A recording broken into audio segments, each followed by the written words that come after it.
very liberally. So if you're doing something great on campus that should bring out lots of folks, then that's what kind of thing we want. Do students pay to be in clubs or groups? Sometimes they do. That's another big issue too, especially most of our sports clubs, and I think a lot of the club sports and intramural sports are also open to graduate groups. Those can be very costly. So, for example, if you are part of the crew team, the rowing team, it's $600 a quarter. A quarter? That the student pays? Yeah. Holy cow. Yeah, triathlon plus pretty expensive too.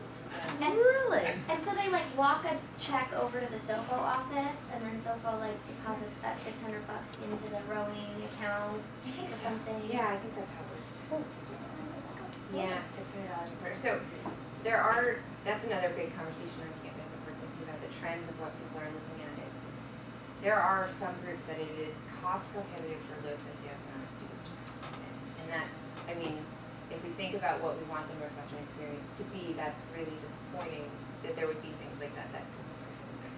We've got some Band-Aids in place. We have a student activity scholarship fund where students can apply for money to help support their student group costs. But again, those are just Band-Aids because we're just creating more processes in which lower socioeconomic students have to work harder to be part of the Northwestern community. So,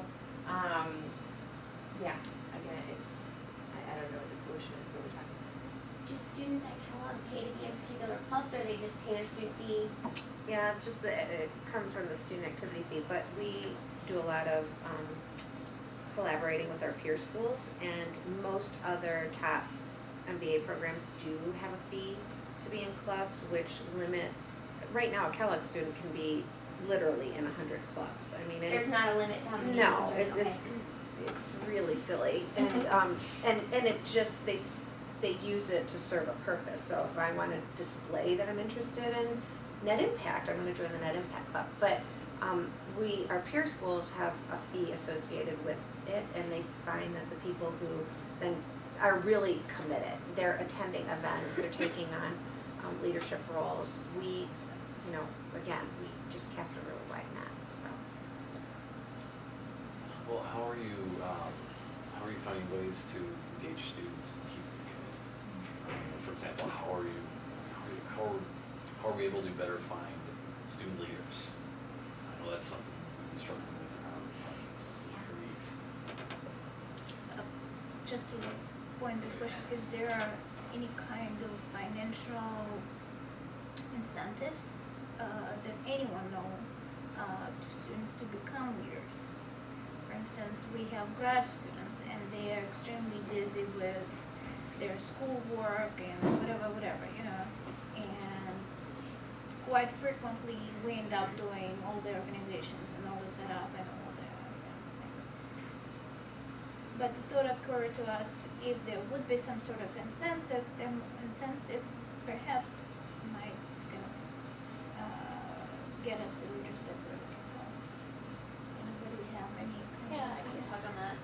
So yeah, as chair of MGLC, we're entirely graduate student Can volunteers. you tell me what that acronym is? Yeah, so that stands for the McCormick Graduate Leadership Council. So basically what it is it's this group of students from the 8 academic departments at Northwestern that offer PhDs, or 8 academic departments within McCormick. But we've also added recently the professional departments, so like Master of Science and Analytics, those kind of programs. But the biggest issue is we have the funds to have events, but it's hard to get people to organize the events because the reality is, a grad student, you're like, why would I do that? I'm not paid, and it's time away from my lab and extends my graduation, you name it. But I know at the end of last year, our group, so it originally started where you had 2 representatives from each department, so it was a group of 16 students. Did you have ECS representatives? I'm not sure back then what it was, but that model kind of fizzled and it ended up just being whoever we could get. And so at the end of last year, it dwindled down to just 5 people, which was really bad. And so at the end of last year, we're like, okay, we need to push and really try to get more people involved. And we raised it up to now maybe like 25 students, but that was after pretty heavy recruiting. And I mean, we were at every event, we were just trying to sell as much as we could.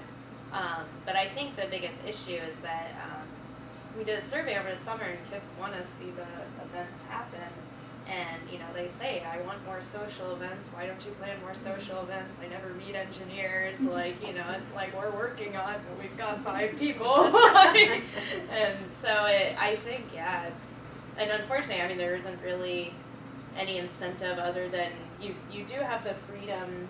Our group isn't very restraining in that you have the freedom to basically plan whatever you want as long as, you know, it's not terrible in some aspect. But What about the financial, who supports, I mean, I Yeah, understand so it comes McCormick from- support, So each but year, individual leaders, do they get anything to be there besides their willingness just to be volunteer. active? But I mean, the McCormick gives us a generous amount of money each year to plan the event, so it's never an issue of, oh, this event's going to cost a few $1,000s. You know, we can't do it. Like they want to see it happen.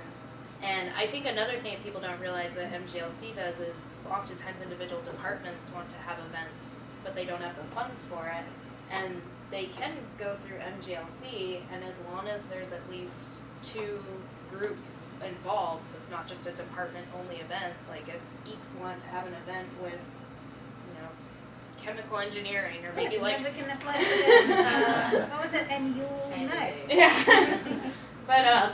But yeah, I mean, MGLC funds those kind of events. So example is the biomedical engineering department had, they wanted to have these workshops where they taught like programming languages and whatnot. They couldn't afford to have as many as they wanted, so they came to MGLC and we basically said, okay, it's open to BME and other students, and then they didn't have to take that cost, so. I know that you guys organize a couple of trips over the summer, right? Or was involved? Oh, it's me. Okay. It was you, yeah, right? Over the summer, I know GSA did, GSA? they're the Graduate Student Association, so they're, And you don't Yeah. have a graduate student? we do, but we're just McCormick, and GSA, which is the Graduate Student Association, is open to all of the graduate schools, so people in Weinberg, humanities, engineering, so we're only engineering events, so only EECS, chemical engineering, industrial engineering, those kind of departments. But both organizations, I know GSA contacted us about wanting to collaborate on stuff too, so oftentimes if you go through individual groups, they have extra funds, and oftentimes they just don't have enough people to plan the event, so. But you're a graduate student, right? Yeah, I'm a current graduate student. What motivates you to take this leadership course? I just do it because I like to stay busy. But I think just I got in a habit in undergrad doing leadership activities, and I just do it because I meet other people. I don't like to just do research. I like to do other stuff. I'm pretty social, and so I mean, even within our group, it's honestly probably been the best way to meet other people outside my own department. So.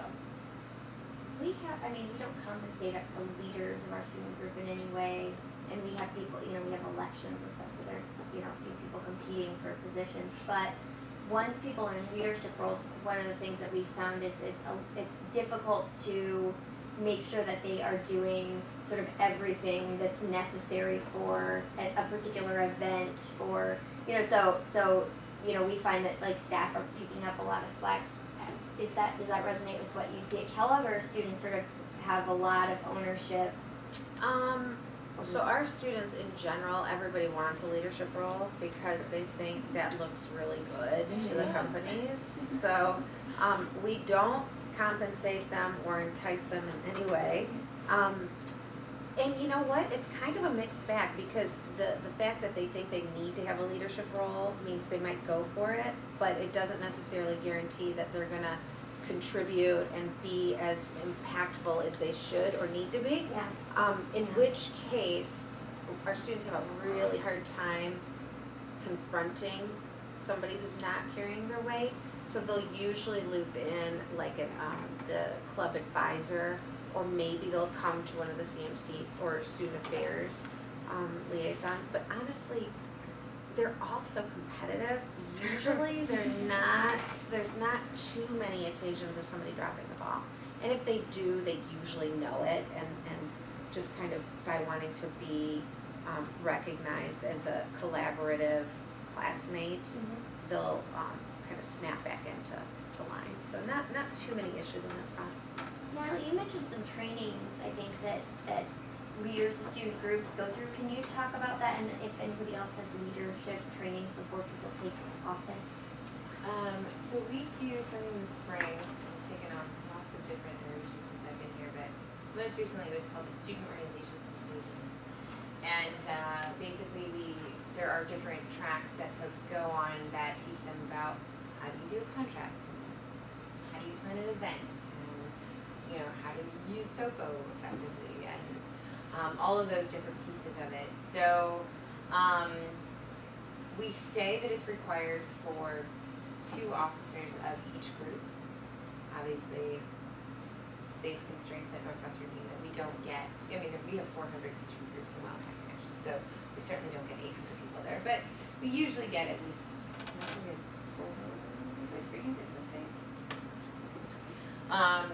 so that's sort of our main training. We've also done some smaller things. So like in the resource center we'll have like sofa and like we'll have SOFO folks up there hanging out to answer some questions and kind of like go through some finance stuff with folks. Does that assume that officers are elected in the spring for the next fall? Yeah, so if you are ASU recognized or if you are given money through the student government, you are actually required to have your election sometime, I think it's by like May 31st or something like that.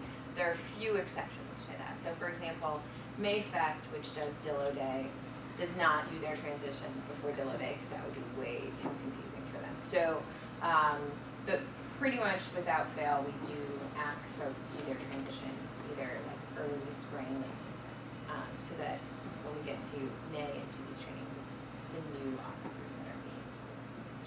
For graduate students, since most graduate students are here year-round, I think it usually seems like transitions happen over the summer, but since undergrads are here in the summer, it doesn't work. Do you do any sort of leadership? Very, very similar. We do our elections, our big student, the overarching Kellogg Student Association elections are at the end of February, and then the clubs have to have their elections by sometime, I think, the beginning of May.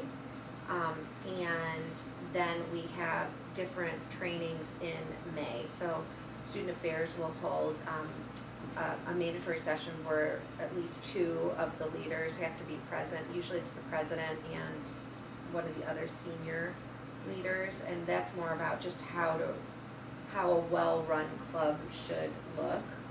And then there's another session that's for the finance person and what are the financial aspects of running, working with the club look like. And then the CMC does a mandatory session about what does it look like from a careers perspective. So not all the same people are going to all of these trainings, but our careers liaison is coming to ours, our newsletter person comes to ours, our corporate partnerships, their sponsorship. So how you're interacting with companies and asking for speakers. It happens all the time where a club will randomly be like, I'm going to invite the president of Chevron to come talk, and not realizing that he's a major donor and the energy club has asked him and the finance club has asked him. So, all of those kind of like, how do you need to think about these things? But that all happens in May, and our new leadership, our old leadership kind of transitions with the new leaders through the spring quarter, but real kind of defined handoff in May. I'm sort of interested, for individual departments that aren't as big as the School of Kellogg, how could you see those? Kind of comparing a scale, how could you see your best practices, initiated or pass it out to smaller departments?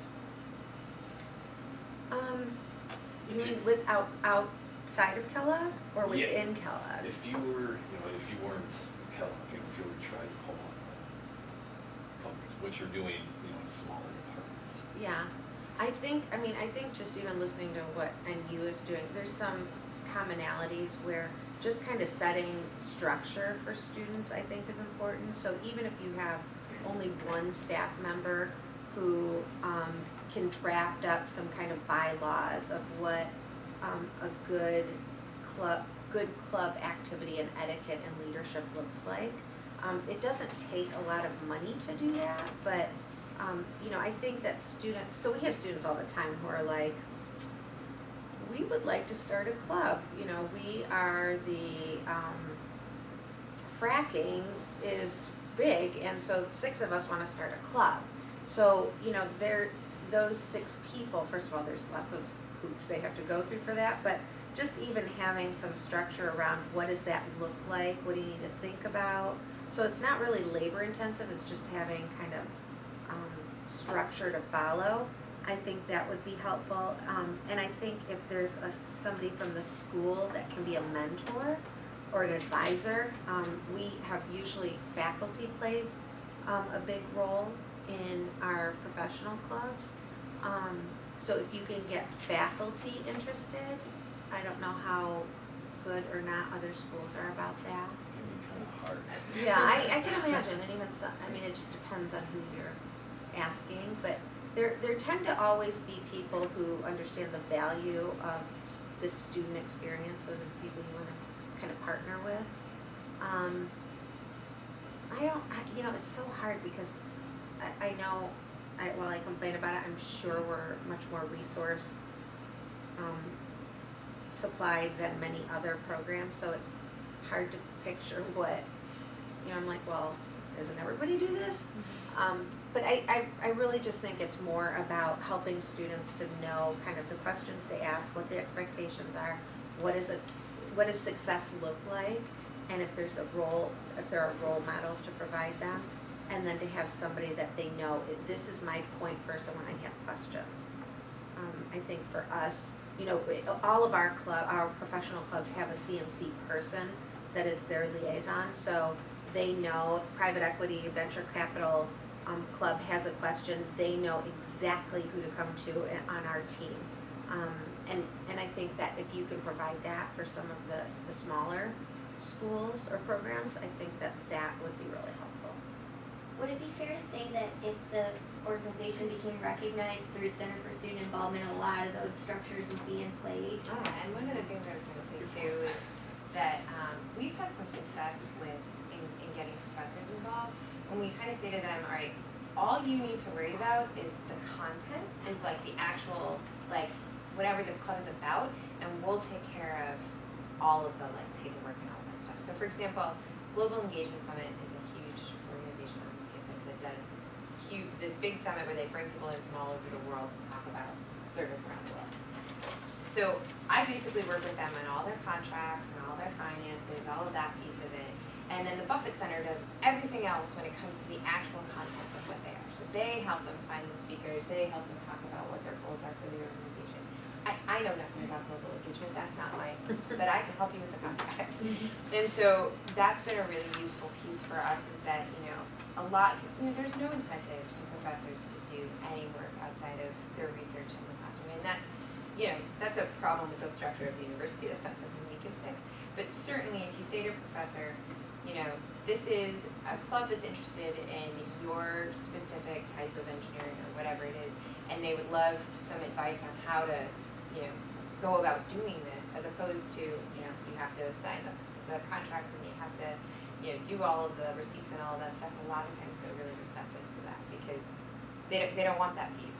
And, we certainly can helping with the structure for student organizations and the SOCO accounts and all of that stuff. But that's sort of what we're doing. I think, there was also part of the reason that grad students, I think, are sort of in their own little cloud on this is because for a long time, student affairs saw itself as just being student affairs for undergrads. And that was sort of what our old vice president sort of saw as our job. But Patricia Tejas-Urban, who's our current vice president, really sees student affairs should be working with all student groups. So in the absence of having support, a lot of graduate programs and a lot of folks who work with graduate students kind of created their own thing which doesn't always mean that they have the resources to do it or the support to do it. And so hopefully we can all work together a little bit better now. I think it's good. Side note question, your global engagement summit, you said to bring global leaders from around the world to talk about service? Yeah, so it's under, it's, you know, I think it's 18 to 24-year-olds. They bring in from all over the world to Oh, young people. Should talk about global experiences. doing community service in their communities. Who is doing this again? Global Engagement Summit. Yeah, so they do that in April. I don't remember the exact dates right now. But so it was started by a few undergraduates who have done some great overseas volunteer opportunities and really enjoyed it about 9 years ago. And they still bring like 60 delegates, and delegates apply from all over the United States and all over the world, and then they have the funding to bring them in, so no one has to pay for it. It's really cool. Yeah, very cool event. Are there any kind of events for, well, I'm interested mostly in graduate students because that's what they do. Is there an event that invites graduate students from all over campus to come and sort of like mingle, socialize, network? Is there anything? Maybe the graduate students. Yeah, GSA, Graduate Student Association. And they have a newsletter that you can sign up for. So what I do is I sign up for their listserv, and then I go through the newsletter and sort of pick out the things that are that I think are going to be most relevant to my students, and send it on. Or sometimes I'll just send on the whole newsletter. You know, but they have like social events like every month or something. You know. Yeah, they have these TGS Night Out series where every quarter they have it like Evanston venues. They've had one at like BAP 17, at Prairie Moon, at Beer, and they're open to everyone at the grad school. Yeah, the reason why I guess I sort of pick and choose, and I should have said this before, is because for an odd reason, my program is technically, while it's a graduate program at Northwestern, is not actually part of the graduate school. So it's like Kellogg, you know, it's sort of a tub on its own bottom. So there are some things related to the graduate school that our students can participate in, and there are some things that they can't, and usually that's connected to, you know, whether it's how much they're paying for it. So I think your students could probably, right, or use McCormick. I'm just looking for more opportunities. Yeah. All PhD students are in graduate school. Yeah. I'm just curious how well attended those events are. Do you have any idea? I don't know. I think About it varies. 100 people, I'd say, which, considering the entire grad school, is pretty low. Do you think Yeah. it's approximately the same 100 folks over and over again, or do you think you Yeah, get a I new group think every it time? is. Okay. Yeah, it's the same. It's usually the same group every time. But then you really get to meet them. Yeah. So. People get to So, form bonds. There are lots of groups that bring students together across campus that have different like affinity identifications, like the Graduate Women Across Northwestern, the Black Graduate Student Association. They're all listed, I think, on your site probably, right? There's a lot of them out there, yeah. Yeah. Verified graduate association. And they are pretty active. it seems.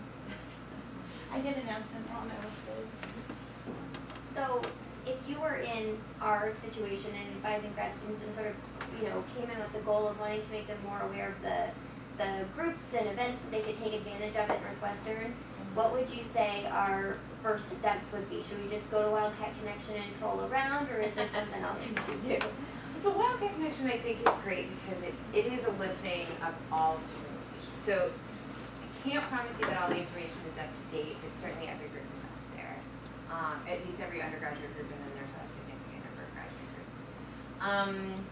I also think that we don't do a great job here of connecting our undergraduates and graduates. So certainly there are a ton of undergraduate groups that probably could work really well with graduate groups. So if they don't mind hanging out with undergraduates, there's probably ways to get involved with things that are already happening and not reinventing the wheel. So, you know, if you have a really small department that only has like 5 graduate students, but there's an undergraduate group that does similar things, it's probably a good way that they can work together. Is there anything in the beginning of the year, like during the registration, during the, like, when new people come in. You know, for instance, our department, we have sort of like an introduction of the department, here's this and this, such resource, such resource. Is there something more centralized that anybody does, or perhaps your organization does, since you're saying you're an umbrella? I mean, so we do an activities fair at the beginning of the year. We have very few graduate groups that come, but there are some. But the activities fair, I think, for a lot of us is overwhelming, because we basically, we have over 250 student organizations that show up, and Norris is not that big of a place.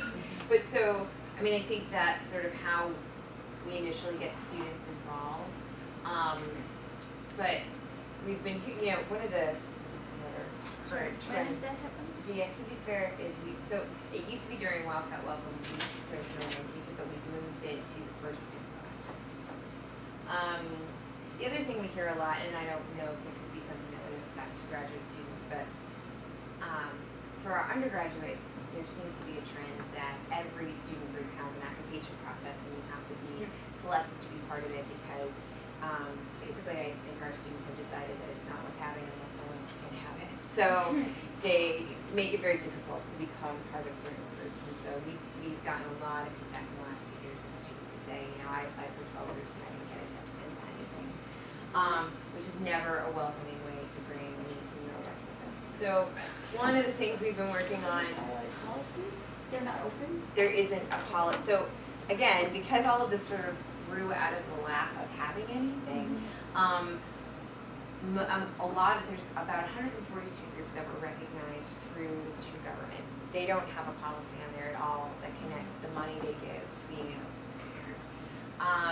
And then a lot of the departments don't also do that either, or they'll say if we give you money, it has to be open only to this department. But so if I'm a student who's interested in engineering, but I'm not an engineer, I still don't have access to being part of that. And so we're trying to fix those policies, but it's a culture shift that's very, very difficult. And the events they put are open to everyone. That's another way they get around that. So, but the membership, the leadership, that's more and that's sort of the buy-in or the threshold of commitment that we were hearing about earlier. Yeah. So for example, Mayfest that puts on Dillo Day is, Dillo Day is open to everyone, but you have to go through a very intensive application process to even be on one of their committees. And so they are considered an open group because people can go to their event, but they are not an open group when you look at their official membership. So we're working really hard on trying to figure out how to fix that piece of it too, because again, we've sort of grown into this culture where everyone pays a lot of money to be part of groups, everyone, fights really hard to be part of groups, and then if they don't get into the group they want, then they want to start a brand new group. So hence why we have 16 a cappella groups on this campus. Because, yeah. Is there a number that's too many a cappella groups? Yeah, no, there really is. Especially then when we get the application for we're not going to be selective a cappella group, because I can only imagine what that sounds like. So. Combine them all in one superpower. So, but this is what we've created, and we have, I think, Doesn't Kellogg have an a cappella group too? Yeah. I don't know, they might. I do. Oh my But I God. think you only have one. I don't even know that we have one, but I'll look when I go back. I'm pretty sure you almost do. sure. Because they do. Because I remember what hearing they're about it called. and being like, oh, But it's they- horrible. They do a big show every year in Norris, and Yeah. Special K, but it's not just that group. It's open to everybody. Oh, that's We can funny. probably do one, but with electrical instruments. So no barriers to entry to start a new group? No, but there are now. Oh. We've started to introduce those things, but again, that's why it became, we have 16 a cappella groups, we have at least 15 theater groups that are not at all connected to any theater programs, which is great, except that then you have groups who want to build like 2-story sets, and we have to make sure that they're not, killing themselves with hammers. So, how do we make sure that the resources are being distributed in a way Well, and that I would can imagine also- even just scheduling theater space, like Yes. making sure that there are enough days so that people can put their productions on. Yes, because that, again, space is a premium, and I don't know if any of you have ever been in the Shanley Theater, but it's a theater that they use quite often, and it's terrifying. It is a terrifying little space that does not that makes me really nervous every time we have a student group. But, so, you know, these are all things we're trying to address, but I think, you know, in the absence of actually having a great policy, then sort of these things grow organically that I don't necessarily want them to be. And so, you know, we're backtracking now and trying to fix those things as opposed to some schools who like had some forethought about how to do this and make it happen better. So. You guys mentioned some major events like dance marathon or Zero Days, some other ones, activities, fair, et cetera, et cetera. How's that promoted? I mean, I understand Zero Day is a big thing and majority of people know about it. But what about the other things? Like, how is that promoted to students in, you know, like graduate students? We put everything on Wildcat Connection, and that has a bulletin board feature. And so you can promote things just like you stick a flyer up on the wall here or any other space on campus, on the ground. You can digitally put it on this landing page for that. But is that those events are for grad students or they're open? I mean, Most events are open. Most events are open to anybody who wants to show. but I don't know about you guys, but majority of our students are not from this country, and so quite a few things like Zero Days means nothing to them. Well, that's, I don't know that that's, yeah, I don't think it means anything to Americans either. So, is there a way maybe you guys can run an article in the newspaper and say, hey guys, this is our major event, this is what it means, what it is. The way is Most Wildcat, people though. read the newspaper, but Well, so one of the things, I mean, probably something we can talk to the Daily about is that the Daily actually does a freshman issue. Thank you. I don't know why I wanted to say episode. A freshman issue every year that they send out to all the incoming freshmen. That kind of does do some of that. Like, this is some of our traditions, and these are the things that you're going to learn, and whatever. And it is specifically for freshmen, but it probably would be very relevant to incoming graduate students as well. what is that? The Daily, when did they produce that one? It's sometime in the summer they send that out. But certainly, I'm sure they would be really open to sending. Why so early? Yeah. They send it out to the students. Yeah, they mail it to all the freshmen. Yeah, so it would probably be something that they'd be happy to share wider if that's something that graduate students would be interested in. I mean, I could just see myself handing this out during the first week of registration or first week, not even necessarily even first week, like, you know, I have students rotating through my office quite a lot. So I could just say, you know, to start up a conversation, by the way, this would be a good list of things that you might want to look at. So is there a list? Is there a description? Is there, I'm just looking for ways to so give direction to my students where to I haven't looked at it recently, so I'm hesitant to actually recommend it to anything. But ASG does this unofficial student, ASG, which is the student government, does this unofficial student guide that has a lot of those things too, but it also sometimes has things that I don't want to promote. But so, you know, it'll talk about like, you know, 50 things you should do at Northwestern before you leave, and those sorts of things. And things like Dance Marathon and Dillo Day will be on there because they are considered campus traditions. That I will try and find, because it's somewhere online, I will try and find that and I'll forward it out to you. Check for understanding about what you were saying before. Are you, when I asked about, you know, should we just go onto Wildcat Connection and troll around, were you sort of saying like, maybe not because many of those groups are, like, our students wouldn't necessarily be able to get in? No, not necessarily. I mean, I think certainly there are a lot of groups on there that are open. I mean, one of the things we are trying to do is highlight groups that are open as opposed to, because unfortunately the groups that have sort of risen to the top are groups that are very close. But there are a ton of groups on campus that are open. I mean, most of our community service groups, most of our political groups have some sort of general membership. Like, those are all things that people can participate in. So I would definitely say that there are, that it's worthwhile to look into.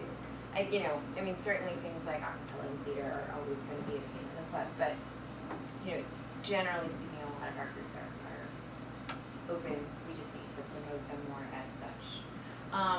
But I would also say, you know, as students are thinking about forming groups, it's also important to go and look and make sure that we're not reinventing the wheel, you know, a million times. And if there is, you know, so, you know, if there was a graduate group that wanted to start a Habitat for Humanity, we actually already have 2 versions of Habitat for Humanity, maybe 3, because does Kellogg have one too? Yeah, so there's 3. Because there's an undergraduate habitat, there's a Kellogg graduate habitat, and then there's a Greek habitat. And so, you know, again, there's probably multiple ways that other students can get plugged into those without having to start learning.